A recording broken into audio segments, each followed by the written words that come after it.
Bonjour tout le monde et bienvenue à Porto, au Portugal. J'ai pu y séjourner quelques jours et je n'ai pas pu m'empêcher de documenter attentivement les différences que je voyais en termes d'urbanisme. Et bien sûr les solutions qui ont été trouvées pour les différents modes de transport. Et j'ai pu y découvrir vraiment pas mal de bonnes idées. Je vous partagerai également les bonnes adresses que j'ai pu trouver et les choses à savoir quand on se déplace là-bas. Et bien sûr, je ferai un petit point sur comment faire du vélo là-bas, la location, les déplacements, les aménagements également. Et pour simplifier votre visionnage, cette vidéo est chapitrée et sous-titrée. Bon, pour commencer, vous allez peut-être vous dire, pourquoi la ville de Porto? Eh bien, initialement, c'était juste un choix personnel, je devais rejoindre ma compagne qui était sur place, et je me suis dit, bon bah, pourquoi pas en profiter pour analyser cette ville. J'ai donc choisi un petit peu à contre-cœur de prendre l'avion pour y aller, parce que c'est le moins cher et que c'est le plus rapide. Et je rappelle ce point parce que j'en parlais dans ma dernière vidéo qui était sur The Line, et il reste encore beaucoup à faire au niveau de ces transports pour favoriser les déplacements bas carbone, car les usagers vont toujours choisir en priorité la meilleure option niveau qualité-prix. Une autre option finalement aurait été de simplement ne pas voyager, mais dans le cas présent, ça aurait été compliqué pour moi. Bref, en continuant de parler de transport, il y a un moment où il faut se rendre à l'aéroport d'Orly. Et pour ça, j'ai choisi la solution d'y aller en vélo. Alors pas jusqu'à l'aéroport, j'ai pris le Orlybus à Denfert-Rochefort, et là j'ai eu un petit problème, c'est qu'il faut stationner le vélo. Et le laisser stationner pendant 5 jours. Et à Denfert, il n'existe pas de stationnement sécurisé pour les cycles. Et donc, laissez-moi vous présenter le sponsor du jour. C'est Hoodbike, qui est une entreprise qui propose des trackers GPS. Ce tracker, qui est caché dans votre vélo, permet de connaître sa position en temps réel, et en plus de ça, il vous alerte si jamais le vélo est manipulé. Et avant d'aller à Porto, j'avais pu le tester pour voir si la géolocalisation était fonctionnelle. You have a notification someone took the bike. The bike is here. So you can go to hide the bike. And after I will try to find the bike. Okay. See you, soldier. Ah, il a bougé, il est là. Il est ici. It's already over. Ok, I'm coming. Over. Et j'avoue avoir été bluffé par la précision et la rapidité de la mise à jour qui m'a permis de retrouver facilement le vélo. Find you.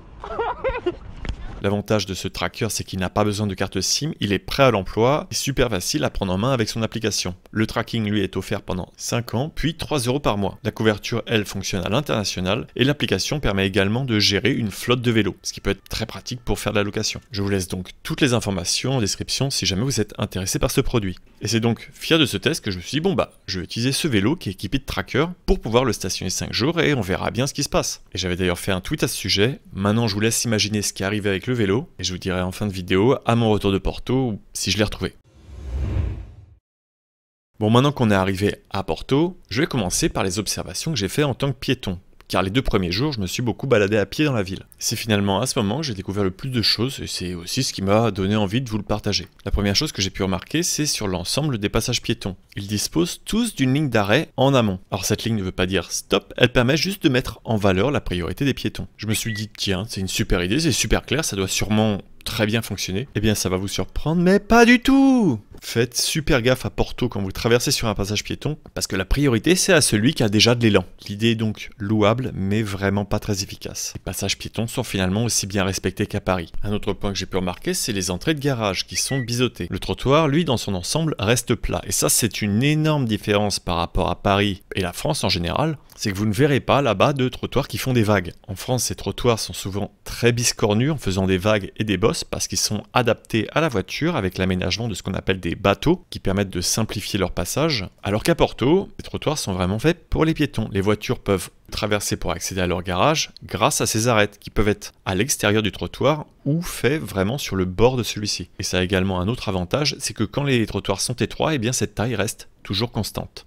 Et dans la même thématique, il y a également ce qu'on appelle les trottoirs traversants. Dès qu'une rue a peu de trafic, c'est finalement les véhicules qui vont venir s'inviter sur le trottoir plutôt que les piétons qui vont aller sur la chaussée. Ce type d'aménagement permet encore une fois de clarifier la priorité au niveau des piétons. Et la manière dont ces rues sont aménagées oblige également les véhicules à tourner lentement dans cette intersection. Et on peut également retrouver ces accès biseautés au niveau des intersections permettant aux personnes à mobilité réduite de se déplacer. Bon, par contre, je trouve que la pente est un peu forte. Avec un fauteuil roulant, il faut vraiment y aller pour pouvoir y accéder. Et au niveau de ces intersections, il y a quelque chose qui est différent par rapport à la France, c'est que les feux piétons ont 3 phases. Le feu vert clignotant et le feu rouge. Mais pareil, ici ça ne change pas grand chose par rapport à la priorité des véhicules qui sont dans l'intersection. Ils ne s'arrêtent pas forcément pour les piétons qui sont engagés. Néanmoins, à Porto, il existe certains feux qui ont un feu vert absolu. C'est-à-dire qu'il y a une phase spéciale où le feu est vert uniquement pour les piétons. Les autres véhicules ne peuvent pas entrer dans l'intersection. Et ce qui est intéressant, c'est que ces aménagements au niveau du trottoir et au niveau de ces intersections, avec le vert absolu, je les ai également retrouvés aux Pays-Bas. Si ça vous intéresse, je vous mets la vidéo en fiche. Bon, ça c'était pour la partie piétonne. Il y a également un autre point que j'ai pu observer, c'est les aménagements temporaires. On peut en retrouver certains vraiment très originaux qui permettent de créer des îlots de fraîcheur en créant un petit peu d'ombre et de quoi s'asseoir aux passants. Mais niveau esthétique, je sais pas. Je pense que ça risque de faire grincer pas mal des dents les Parisiens si jamais ce concept est importé. N'hésitez pas à me dire ce que vous en pensez. En tout cas, moi j'ai bien apprécié pouvoir m'asseoir ici pour pouvoir boire un verre. Il n'y a plus de place en terrasse, c'est bien pratique. Et en parlant des terrasses, elles sont arrivées au même moment que ces petits aménagements temporaires pendant le Covid, en permettant aux restaurateurs d'avoir un petit peu plus de place. Enfin, pas vraiment vu qu'il fallait garder une distanciation entre les personnes, mais de continuer à travailler. Et à première vue, une grande partie de ces terrasses ont été conservées. Dans le centre, il y a également énormément de travaux, mais là c'est par rapport à l'aménagement du métro. J'en parle un petit peu plus loin. Il y avait également le pont Louis I qui était en travaux et qui ressemble à raison à une œuvre de Gustave Eiffel, car c'est finalement un ingénieur qui était associé à lui qui l'a réalisé, Théophile Sering. On peut vraiment profiter de la vue sur le pont à partir de la Caïs des Estiva, un petit peu plus en retrait, ou de l'autre côté de la rive, sur la Caïs des Gaïa. Et ce pont a une particularité vraiment très sympa, c'est qu'on peut y circuler à pied et qu'il y a le métro également qui passe dessus. Ça donne vraiment quelque chose de très impressionnant quand le métro vient couper la foule. Et pour revenir sur ces aménagements temporaires, ce qui est vraiment bien à Porto, c'est que dans l'ensemble des travaux que j'ai pu voir, les déviations piétons étaient vraiment bien faites. Il y avait des aménagements qui étaient confortables pour pouvoir y circuler, c'était clair. Finalement, le seul gros et unique obstacle que j'ai pu voir sur les trottoirs, eh bien, c'était la présence de stationnement de véhicules. Ça change pas. Malgré le jaune, dès qu'il n'y a pas de plot, eh bien, les véhicules se stationnent un peu n'importe où. Il n'y a pas beaucoup plus de respect que chez nous. Et donc je disais juste avant par rapport aux travaux, au niveau du transport en commun, il y a une grosse mutation par rapport au métro sur Porto. Alors je n'ai pas eu l'occasion de tester le métro, mais il y a des choses qui sont plutôt pratiques, notamment la connexion de métro qui permet de directement rejoindre l'aéroport au centre de la ville par le métro. Et donc au moment où je l'ai visité, il y a beaucoup de travaux pour la réalisation et l'extension de lignes, dans l'optique de supprimer 15 000 voitures des rues. La ville dispose également d'un très bon maillage de bus, j'ai pu en voir un petit peu partout, mais pareil, j'ai pas trop eu besoin de les utiliser. Il faut finalement savoir que dans la ville, les distances sont plutôt faibles et réalisables à pied. Mais il y a un problème de taille, c'est le dénivelé. Il est tellement important qu'il y a même un petit funiculaire dans la ville pour permettre de monter une grande pente que je me suis tapé en vélo. Allez, let's go.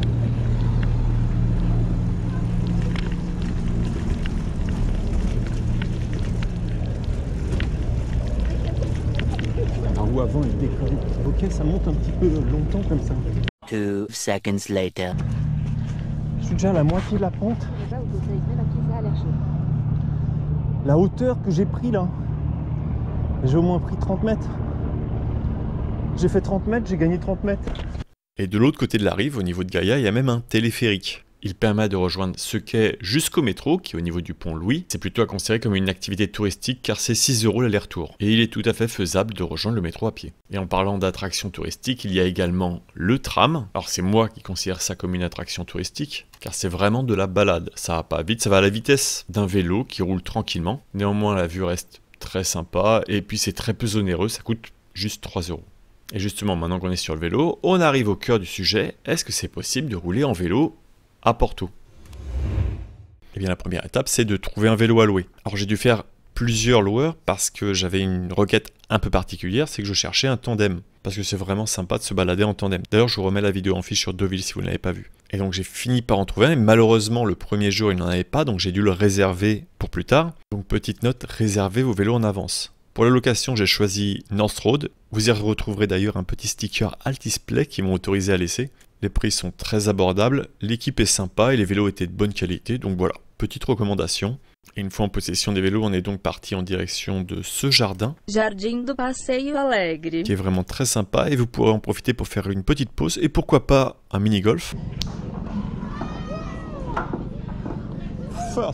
C'est pratique, il n'y a pas besoin d'arroser le green. Et moi, c'est vraiment mon petit péché mignon au golf. Dès que j'en vois un, je peux pas m'empêcher d'aller y jouer. Et en plus, pour 3 € la partie, des petits parcours bien satisfaisants, ça vaut vraiment le coup.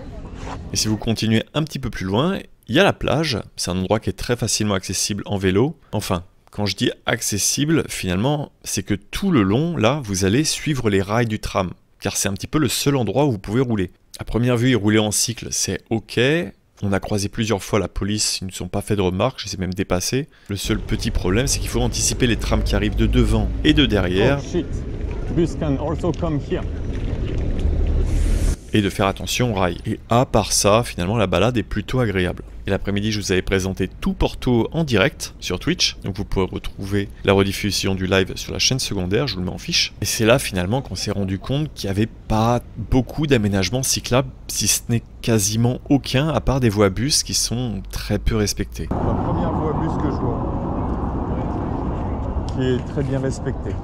Et le majeur problème de cette ville pour le développement du vélo, bah, c'est les dénivelés. Et d'ailleurs, c'est quelque chose qu'ont bien compris les loueurs, ils mettent vraiment bien en avant leur offre de VAE. Ça, je l'ai compris que après. Parce que c'est vraiment dur de se déplacer avec un vélo mécanique dans la ville. Et c'était vraiment pas très agréable de rouler dans la voie générale avec les autres véhicules. Même si, à Porto, ils doublent vraiment correctement, en laissant une bonne distance.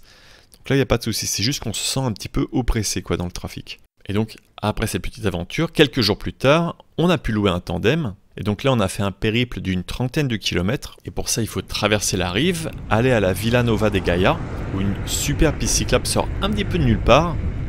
Oh, bicycle lane. Oh, start in middle of nowhere. Thank you. Ok.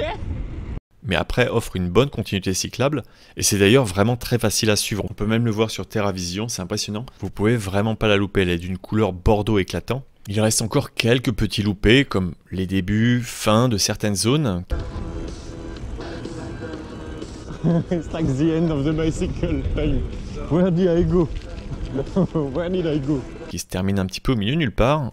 Et des petites erreurs de débutants, comme par exemple le fait de placer la piste pile poil à côté des ouvertures des portes des bâtiments. That is not very smart to create the bicycle lane close to the building. Alors ouais, ça surprend vraiment beaucoup quand il y a des personnes qui sortent de là. Donc j'étais vraiment pas habitué à ce type de configuration.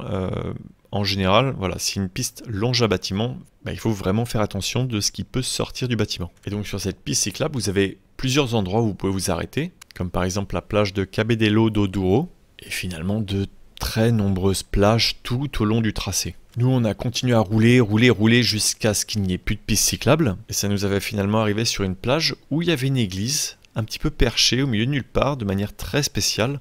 Un petit lieu paisible finalement, entouré de vents forts, donc c'est très particulier. Finalement, une jolie arrivée pour une balade très dépaysante.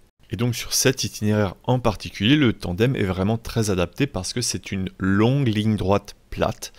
Donc c'est vraiment agréable de rouler à deux. Le tandem dans Porto, vraiment, je vous le recommanderais pas. Il y a aussi un avantage par rapport au tandem, c'est que pour le stationnement, paradoxalement, eh bien, il y a juste à l'attacher et il va pas bouger, il n'y a personne qui va le prendre, donc c'est plutôt pratique pour lui trouver une place. Parce que ça, le stationnement, c'est quelque chose qui est assez rare finalement dans cette ville.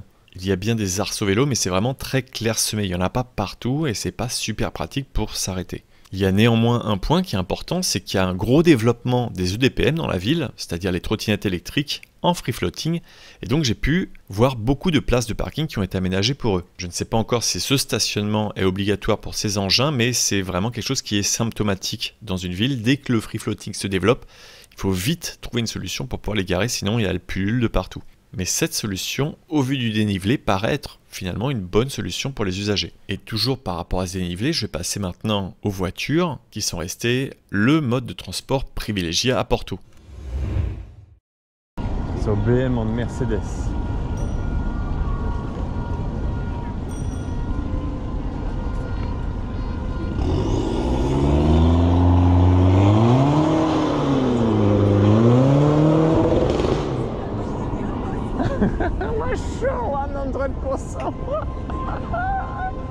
Comme sur ce cas de figure, les accélérations en pente ne sont pas rares et les automobilistes roulent plutôt vite dans le centre-ville. Et une autre particularité, c'est le nombre impressionnant de bâtiments parking. Par exemple, à l'intérieur de ça, il n'y a pas d'appartement, c'est juste des stationnements. Enfin, s'il y a un petit restaurant sympa sur le dernier étage, mais c'est tout. Et donc, par rapport à ce manque de place, on peut aussi voir, comme je disais un peu plus tôt, des chauffeurs qui se stationnent un petit peu n'importe où et ne respectent pas forcément les lignes jaunes d'interdiction de stationnement. On peut aussi retrouver ces lignes jaunes d'interdiction d'arrêt ou stationnement en plein milieu des intersections. Alors ça aussi, je me suis dit que c'était une super idée, ça permettrait d'éviter que les véhicules bloquent les intersections, comme on le retrouve finalement souvent à Paris. Mais vous connaissez le refrain, la peinture n'est pas une infrastructure et donc forcément c'est très peu respecté. Néanmoins, il y a un point qui m'a beaucoup surpris, c'est cette ligne dont j'avais parlé avant les passages piétons, mais au niveau des feux. Et là par contre, elle est très bien respectée cette ligne. Alors elle permet juste d'avoir une distance suffisante pour avoir une bonne vision sur les piétons qui traversent. C'est pas du tout un sas vélo. Un autre exemple de cette domination de la voiture, c'est aussi ces autoponts qui sont encore présents en centre-ville. Des aménagements impressionnants qui permettent juste de sauter une intersection. À Paris, petit à petit, ce type d'aménagement est remplacé par des transports en commun, comme par exemple sur les maréchaux. Et donc, la place et l'utilisation de la voiture à Porto est encore très importante. Et ça sera le cas tant que les autres mobilités ne seront pas encouragées, soit avec des aides, soit avec un meilleur réseau, comme par exemple le métro. Je suis donc très curieux de voir comment va se développer Porto dans les années à venir. Bon, maintenant que j'ai bien parlé de l'urbanisme, parlons un peu de ce que j'ai pu voir là-bas. Durant vos balades dans les rues, n'hésitez pas à lever les yeux, vous serez dépaysés, il y a vraiment plein de choses à voir, les bâtiments sont magnifiques, et les gens font sécher leur linge dehors. Alors ça c'est un petit peu bizarre, c'est vrai que j'étais pas habitué à voir ça. Et il y a également des bâtiments qui sont abandonnés, ça ressemble un petit peu à la Havane par moment. On retrouve également pas mal de similarités avec Paris, avec ses pavés posés en arc, et avec ses grilles d'arbres bien particulières et les kiosques, et on y retrouve aussi les cabines téléphoniques londoniennes. Un vrai mix de l'Europe. Et comme beaucoup de villes en pleine mutation en ce moment, on y retrouve bien sûr les stigmates des travaux. Mais bon, ce n'est que temporaire et c'est pour une bonne chose. Quand on se balade, c'est un petit peu comme à Paris, il y a des fontaines à eau qui sont accessibles un peu partout, notamment dans les parcs, et il y a des toilettes publiques. Par contre, là, elles sont payantes. Donc prévoyez toujours de la monnaie avec vous. Et parmi les choses qui m'ont le plus marqué à Porto, il y a la Piscina das Mare, littéralement piscine à marée. Et comme son nom l'indique, c'est une piscine d'eau de mer qui se remplit avec la marée. J'ai trouvé le concept génial et son design s'intègre plutôt bien avec le relief ambiant en utilisant les roches, mais en restant très géométrique. Je vous encourage vraiment à y faire un tour si vous aimez l'architecture, mais le seul petit bémol ici, c'est que l'accès est payant. De retour de cette piscine en direction de Porto, il y a également la Casa de Musica, avec également une architecture très atypique. Je suis pas vraiment fan parce que c'est un vrai îlot de chaleur, mais c'est un bâtiment phare de la ville. En revenant dans le centre, il y a également Igreja do Carmo, qui a une magnifique mosaïque sur son mur. Et juste à côté, il y a un petit peu d'animation. Et si on s'éloigne un petit peu, il y a ce bâtiment très spécial, connu sous plusieurs noms, qui est le Jardin des Oliviers, la place de Lisbonne, qui abrite en son rez-de-chaussée une zone commerciale avec un passage qui permet de la traverser et en son sommet une forêt d'oliviers. Et il est possible d'y marcher, de se poser, il y a même un petit bar. Alors cette structure m'a beaucoup surpris parce qu'on voit rarement des arbres qui sont sur des bâtiments. Et en fait c'est parce que c'est des oliviers qui sont un très petit système racinaire. Donc ça ne risque pas d'endommager les structures en dessous d'eux. Et ce bâtiment abrite également un grand parking dans lequel il y a des espaces pour stocker vos bagages, ce qui peut être très pratique. On l'avait par exemple utilisé en quittant l'appartement le matin parce qu'il n'y avait pas de système de bagagerie, et donc ça permet d'éviter d'avoir à se trimballer le sac toute la journée, surtout quand on part tard le soir. Alors les endroits à voir, effectivement, j'en avais déjà parlé, mais il y a le pont Louis à ne vraiment pas louper. Et en le traversant, vous pouvez aller sur les quais marginales de Gaïa, vous pouvez avoir une vue sur le téléphérique, et aussi le prendre si vous voulez, ça coûte 6 € l'aller-retour. Et si vous vous baladez un petit peu dans les rues du quartier, vous pourrez voir un lapin. C'est une œuvre unique, vraiment spéciale, intitulée Alphabet. Elle a été faite intégralement à partir de déchets ramassés dans la ville. Une moitié a été peinte pour pouvoir ressembler à un lapin, et l'autre a gardé la couleur d'origine des objets. Et au niveau des balades, bien sûr, profitez du centre de Porto avec ses innombrables escaliers. Et qui dit escalier dit également des spots avec des très belles vues. Il y a par exemple le Superboc Arena, lequel vous pouvez monter et voir une vue de tout Porto, et également visiter le parc. C'est d'ailleurs la chose que je vous recommande parce qu'il est vraiment très cool le parc. Et à Porto, je ne sais pas si j'ai fait un focus ou un blocage, mais il y a vraiment énormément de rooftop dans la ville. Il y en a vraiment pour tous les goûts. Aussi bien ambiance cosy que pour ceux qui aiment l'électro ou ceux qui aiment juste le calme. C'est vous qui choisissez. Et enfin, j'en ai pas encore parlé, mais au niveau de la nourriture, j'ai quelques adresses à vous recommander. Il y a le Gazela, qui est connu pour ses hot dogs et sandwichs portugais, vraiment très bons et croustillants. En parlant de croustillants, évidemment, il y a les pastel de nata. Les meilleurs que j'ai pu manger, je les ai trouvés chez Castro. C'est vraiment super bon, ça ressemble à du feuilleté avec du flan à l'intérieur. Et ça se mange tiède. Donc si vous en achetez froid, déjà c'est pas bon signe, mais vous pouvez toujours le réchauffer, par exemple dans un micro-ondes 10-20 secondes. Il y a également la Cantina 32, qui est un très bon restaurant typique. Et à Porto, comme dans presque tous les restaurants, il faut réserver. Donc n'hésitez pas à réserver en moyenne 1 à 2 jours à l'avance. Alors ça c'est peut-être parce que j'y suis allé en août et qu'il y avait vraiment beaucoup de monde. Mais par rapport à ce que j'ai pu voir sur Google Maps et par rapport aux photos, finalement il n'y avait pas tant de monde que ça. Donc je pense que les restaurants sont rapidement submergés. Et donc voilà ce que j'avais à vous partager à Porto. Mais maintenant, il faut rentrer. Bah oui, parce que le vélo il est encore là. Et finalement il n'a pas bougé d'un poil. J'avais pu le traquer avec l'application tout au long du séjour. C'est d'ailleurs un des trucs qui est pas mal, la batterie tient vraiment longtemps. C'est donc une super nouvelle finalement d'avoir pu retrouver ce vélo à mon retour. Everything is here. Le Secure Altisplay collé dessus a certainement dû jouer un rôle, et l'antivol bien sûr. On arrive donc à la fin de cette vidéo, j'espère que vous avez apprécié ce contenu. J'ai malheureusement pas pu mettre tout ce que j'ai vu là-bas. J'ai essayé de faire le plus synthétique possible, on est presque à 20 minutes de vidéo. Si vous avez des remarques, des choses à ajouter, des conseils, n'hésitez surtout pas à me les écrire en commentaire. Merci à tous ceux qui ont regardé la vidéo jusqu'ici. Merci également aux personnes qui me soutiennent via Utip, Tipeee, YouTube et Twitch. Ça me permet de prendre le temps de réaliser ces contenus et d'avoir de la visibilité sur cette chaîne YouTube parce que des sponsors, malheureusement, je ne peux pas en avoir à chaque fois. Et merci d'ailleurs à Hot qui m'a permis de financer une partie de cette vidéo. Je vous dis donc à bientôt pour de prochaines vidéos. Merci d'être resté jusqu'à la fin et bonne route!